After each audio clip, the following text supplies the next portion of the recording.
गणेश तिवारी समय phone line पर जुड़े हुए हैं, उनसे एमपी के हालात जान लेते हैं और समझ लेते हैं कि वहां पर अभी राज्य सरकार कितनी तैयार है। अगर शैक्षणिक संस्थान खोले जाते हैं तो जो कुछ भी परिस्थितियां बनेंगी, क्या उनसे लड़ने के लिए सरकार पुरजोर तरीके से इस समय लगी हुई है? क्या सरकार तैयार है? गणेश, पूरी जानकारी आपसे।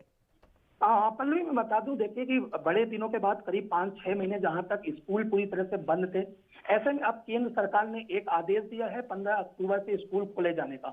लेकिन केंद्र सरकार ने यहाँ साफ साफ तौर पे कहा है कि यह जो स्कूल खोलने का निर्णय होगा वह राज्य सरकार और स्कूल प्रबंधन के आपसी तालमेल के बीच ही होगा।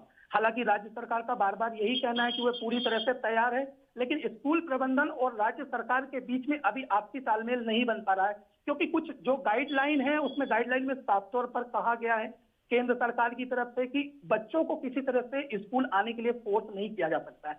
यानी कि बच्चा अगर स्कूल आप खोलते भी हैं तो ऑनलाइन भी और ऑफलाइन दोनों मोड रखना होगा।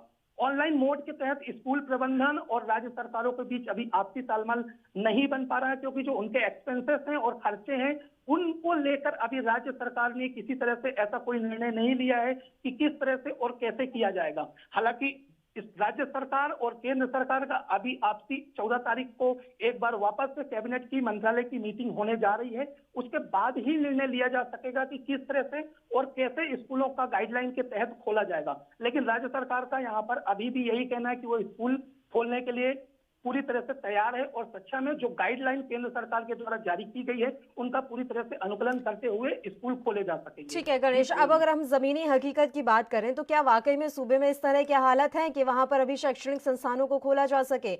और वहीं माता पिता की बात करें तो क्या माता पिता इतने आश्वस्त हो पाए हैं कि वो अपने बच्चों को स्कूल भेज सके?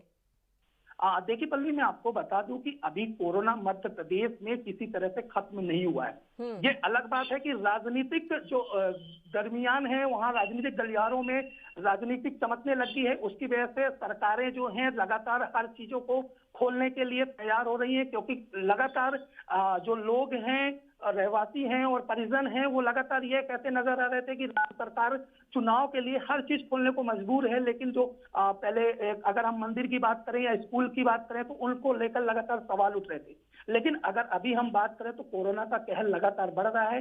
माता पिता अभिभावकों के मन में अभी भी चिंता है और कोरोना पूरी तरह से खत्म नहीं हुआ। लगातार जो आंकड़े हैं, अगर हम मध्य प्रदेश की बात करें तो प्रतिदिन इंदौर, भोपाल और अन्य जो बड़े बड़े जिलों हैं वहां 200 से ऊपर ही प्रतिदिन आंकड़े आ रहे हैं कोरोना के। तो निश्चित तौर पे माता पिता किसी तरह से अभी पूरी तरह से इस चीज पे अलर्ट नहीं है और वह ना ही वो निर्णय ले पा रहे हैं। कहीं ना कहीं उनके मन में डर है कि बच्चों को स्कूल भेजने के बाद ऐसा ना हो कहीं कि वो कोरोना से प्रभावित हो। इसलिए जो माता पिता का झुकाव है वो ऑनलाइन एजुकेशन की तरफ अभी ज्यादा झुक रहा है। ठीक है, बहुत बहुत शुक्रिया गणेश, तमाम जानकारी हम तक पहुंचाने के